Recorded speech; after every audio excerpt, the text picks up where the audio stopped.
नमस्कार, बीड भूषण लाईव्हमध्ये आपलं स्वागत आहे। मी उत्तम वाळ। गेल्या 4 ते 5 दिवसापासून बीड जिल्ह्यामध्ये पावसाचा कहर झालेला आहे।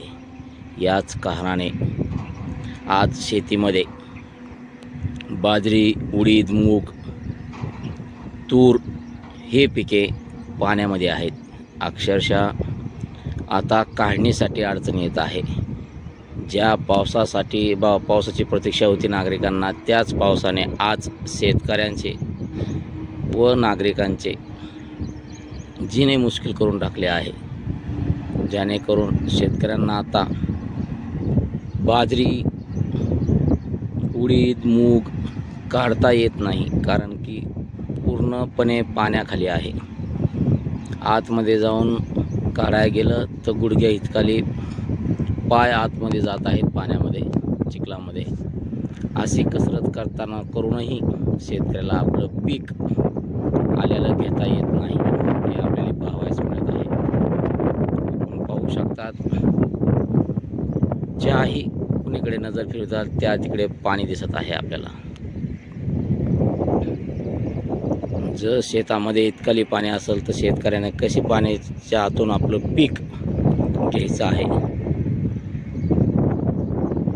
याच पिकासाठी शेतकरी रात्रंदिवस राबत असतो व जी आपल्यामध्ये मन आहे की लोक मटका खेळतात, त्यांचे पैसे गेले तर त्यांना कळत नाही, बर्बाद होतात।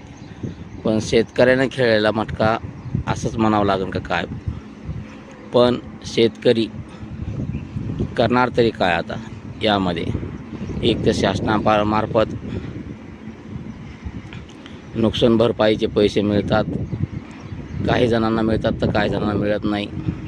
विमा कंपनीवाले पैसे कधी देतात तर कधी देत नाहीत, आलेच नाहीत, अंगठाच लागत नाही। उद्या या परवा या ह्याच्यामध्ये शेतकरी परेशान होऊन जातो। तरी शेतकरी खचून जात नाही, त्याच उमेदीने पुन्हा नंतर दुसरं पीक घेण्यासाठी व्याजाने पैसे काढून पुन्हा पिकाची पेरणी करतो।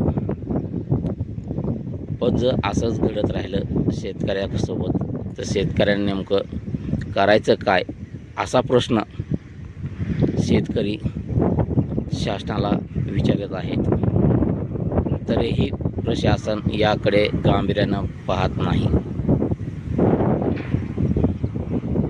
आपण पाहू शकतात की शेतकऱ्याचे काय हाल आहेत, काय अपेक्षा आहेत, कशा शेतकरी परेशानीमध्ये आहे हे पहा।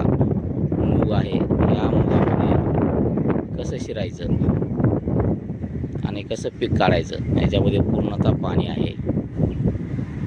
गुडघ्या इतकाली पाय आतमध्ये रवले जात आहेत, कसं पीक घ्यायचं?